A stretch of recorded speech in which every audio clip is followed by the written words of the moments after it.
Hello students, welcome to this lecture. So in this lecture we are going to see about the principles of operation of synchronous motor and derivation of the torque equation for the synchronous motor. Since we know the operation of the alternator, the operation of the synchronous motor will be similar to an alternator, but the input which is given to the synchronous motor will be a three-phase stator supply, and the output of the machine will be mechanical power output of the motor. So in order to control the mechanical power output, we will be giving a DC supply for the rotor. So the stator is wound for a similar number of poles for any synchronous machine and is fed with three-phase AC supply. The three-phase AC supply produces the rotating magnetic field in the stator. The rotor winding is fed with DC supply, which magnetizes the rotor. So if the rotor position in such a way that north pole of the rotor is near to the north pole of the stator, then the poles of the stator and the rotor will repel each other. So the torque produced will be in anti-clockwise direction. But in the next position, if the rotor position is such a way that north pole of the rotor is near to the north pole of the stator, then the poles of the stator will attract the poles of the rotor, and the torque produced will be in clockwise. Hence, the rotor will undergo to a rapidly reversing torque and the motor will not start. So, for this problem, the synchronous motor will be a non-self-starting. So in order to self-start the synchronous motor, we may require starting methods. So there are 4 starting methods are situated in literatures. So it will be taken in the other videos. But if the rotor is rotated up to the synchronous speed of the stator by means of an external force, that is by the 4 methods which I have stated yet, and the rotor field is excited near the synchronous speed, the poles of the stator will keep attracting the opposite poles of the rotor. So now the rotor will undergo unidirectional torque.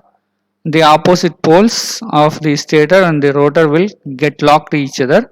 So the rotor will rotate in the synchronous speed as such the rotating magnetic field's speed of the synchronous speed. So the concept of the rotating magnetic field is depicted in this picture. So you can notice that a particular current waveform for 3 phases were drawn here.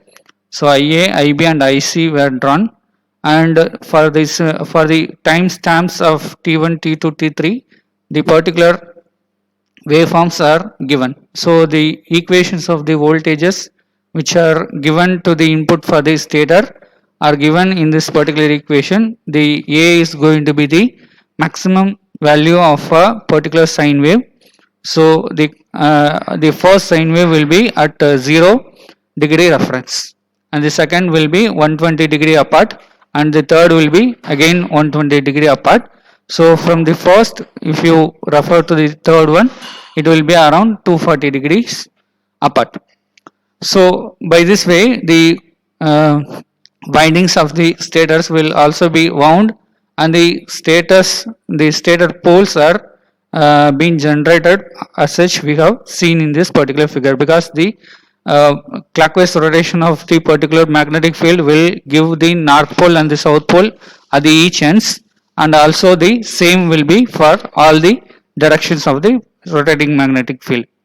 So if it is going to be the case, then if the rotor is going to be situated in the periphery of this particular stator, then the stator and the rotor EMFs, the MMFs, which are going to be sinusoidal in nature, and they can be added up to the particular vectors which are going to rotate for all the time stamps around the particular 360 degree of the particular stator periphery.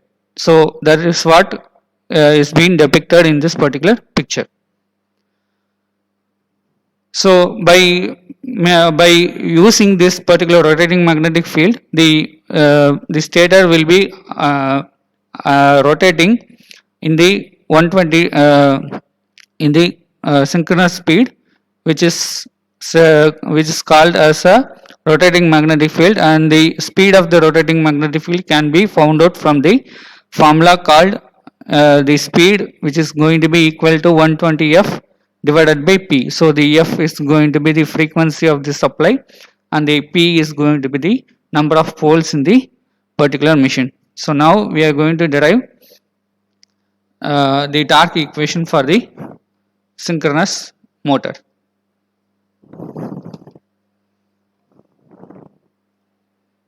So the torque equation can be drawn from this particular depiction. So in this particular diagram, we can notice that here the stator poles are being situated and the rotor poles are being situated in the rotors.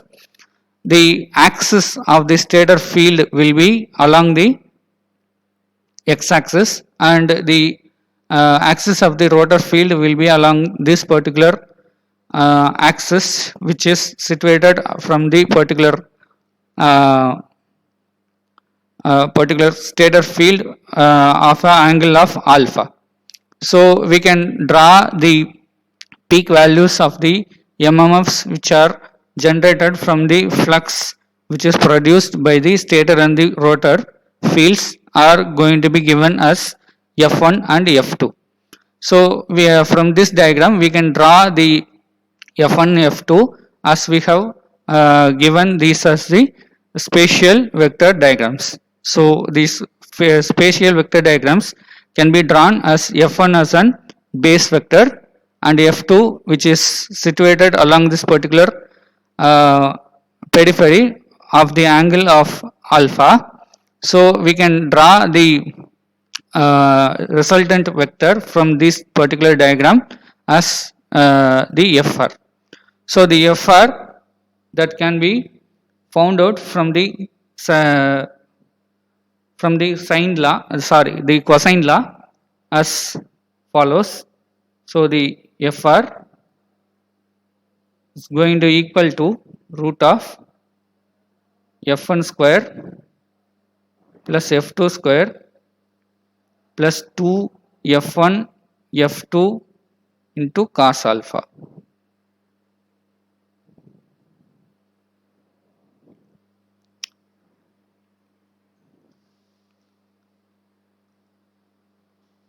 So this is going to be the resultant MMF which is produced in the particular periphery of the synchronous machine. So using this particular resultant MMF, we can find out the resultant field intensity. The peak of the resultant field intensity can be given as peak of field intensity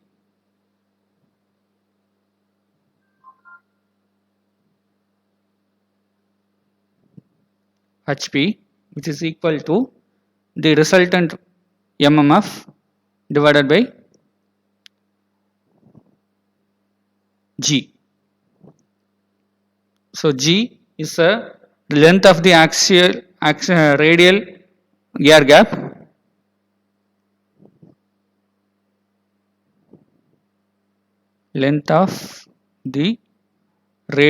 gap because this particular length is going to be a factor for finding out the field intensity and the MMF over the air gap. And L is going to be the effective length of the periphery around the air gap.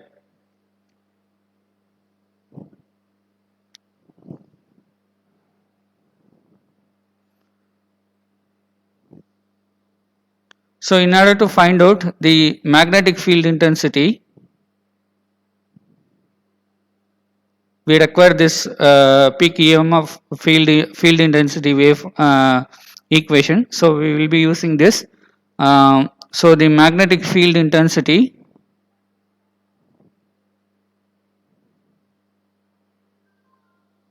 for the resultant MMF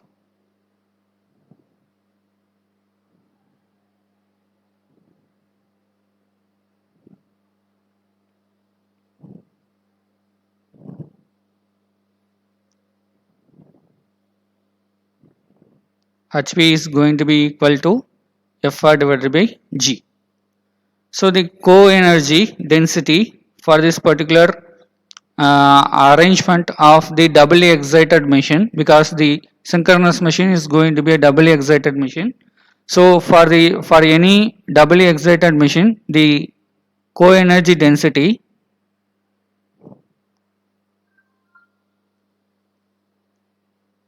will be equal to half into mu naught H, the peak magnetic field intensity whole square. So the peak energy density, the co-energy density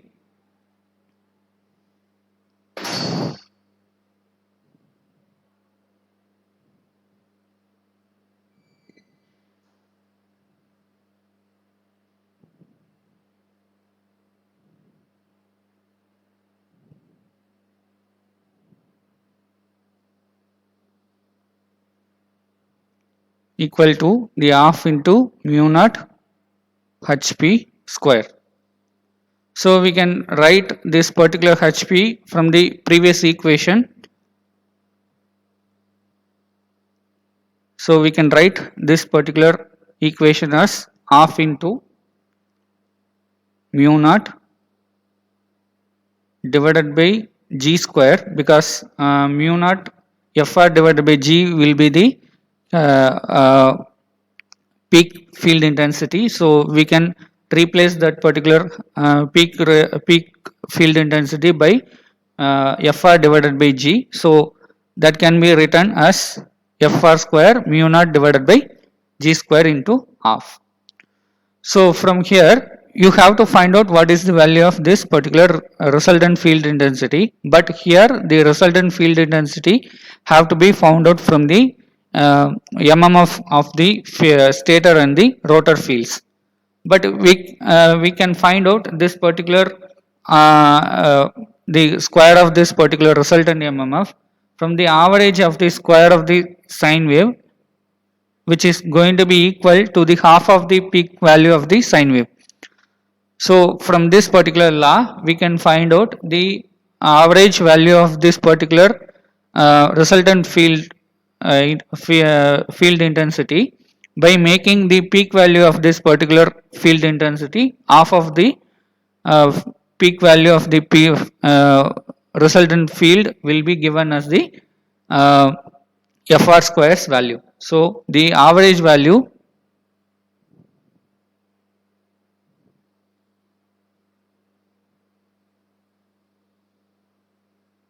of square of any sine wave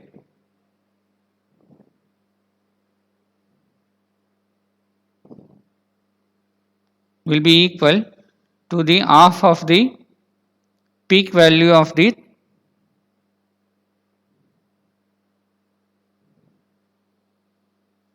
sine wave. So we can write this particular Fr as half into Fr square. So we can write the average co-energy, because we need to find out the average value of the co-energy in order to find out the total magnetic field. So we will be having this particular average co-energy will be equivalent to the half into mu naught divided by G square into the average value of this particular Fr square. So the average value of the particular Fr square can be written as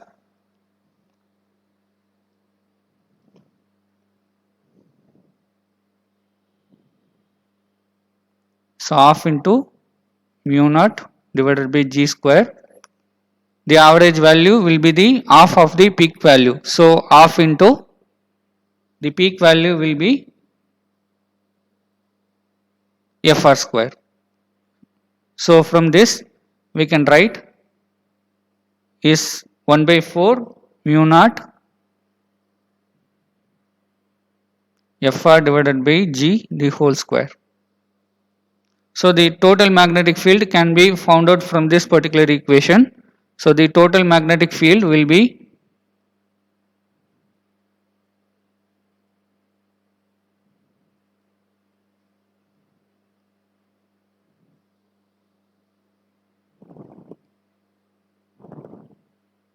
co-energy which is being stored in the air gap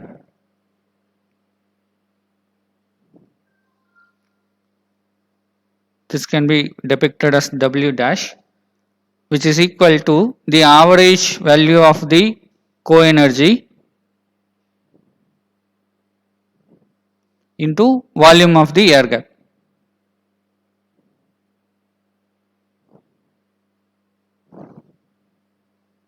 So volume of the air gap can be found out from the dimensions of the air gap, which is given as the G and L. G is going to be the length of the radial air gap and the L is going to be the axial length of the air gap. So we can use those values, and the average co-energy has been found out previously as 1 by 4 mu naught into Fr divided by G the whole square into the volume of the air gap can be found out from 2 pi into R L into G. So R is going to be the radius of the particular air gap. So the radius of the air gap can be found out from the average value of the stator and the average value of the rotor. So by making the average value between the stator and rotor, we can find out this particular R value. So by using this particular equation, we can cut out this 4 and this 2 as 1 by 2. So it can be written as 1 by 2 mu naught pi RL divided by G into Fr square. So this Fr square has been found out from, in the first discussion of this particular equation as root of F1 square plus F2 square plus 2 into F1 F2 cos alpha. So this particular equation can be used here. So we can write this as 1 by 2 mu naught pi RL divided by G into F1 square plus F2 square plus 2 F1 F2 into cos alpha. So for any two pole machine,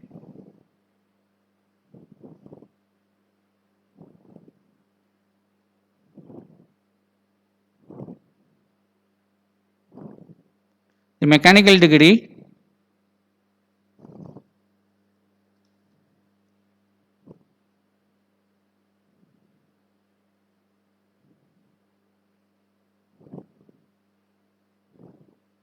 which is equal to the electrical degree, because we know the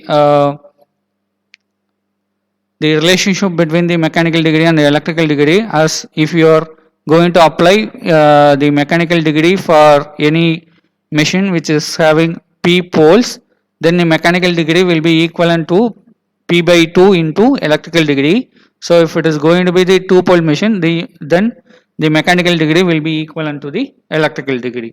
So from that particular discussion, we can come to that the torque, the electromagnetic torque, which is going to be equivalent to the partial differentiation of this particular total magnetic field energy, that is the co-energy, with the particular angle of this particular equation. So the angle of this equation will be found out from this particular cos alpha. So the alpha is going to be the angle with respect to that particular angle. If you are finding out the partial differentiation of the magnetic field intensity, then we will be finding out the value of the electromagnetic torque which is induced on the machine. So this particular magnetic field energy can be independent variables of the stator field mmf and the rotor field mmf, and also the alpha, which is the angle between the stator field mmf from the rotor field mmf. So from this we can segregate this particular equation into two side, because we can generalize this particular equation for the p pole. So for p pole we can generalize this particular equation as the electromagnetic torque, which is going to be the partial differentiation of w dash with the alpha m. So this alpha m will also be going to be the dependent on f1 f2 into alpha m. So we can find out from the discussion that the two pole machine and the p pole machine, the mechanical degree, the electrical degree will be equal. The electrical degree alpha will be equal to p by 2 into mechanical degree alpha m. So from this, if you differentiate this particular term, then we will be getting p by 2 into d of alpha m. So from this, d of alpha m can be written as, so d of alpha divided by d of alpha m can be written as p by 2.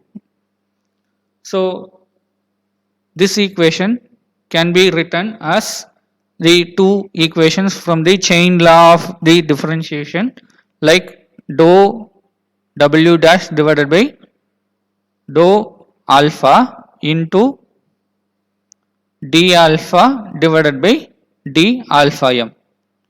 So from this, if you can substitute this particular equation into this particular equation, we can find out the value of the electromechanical torque.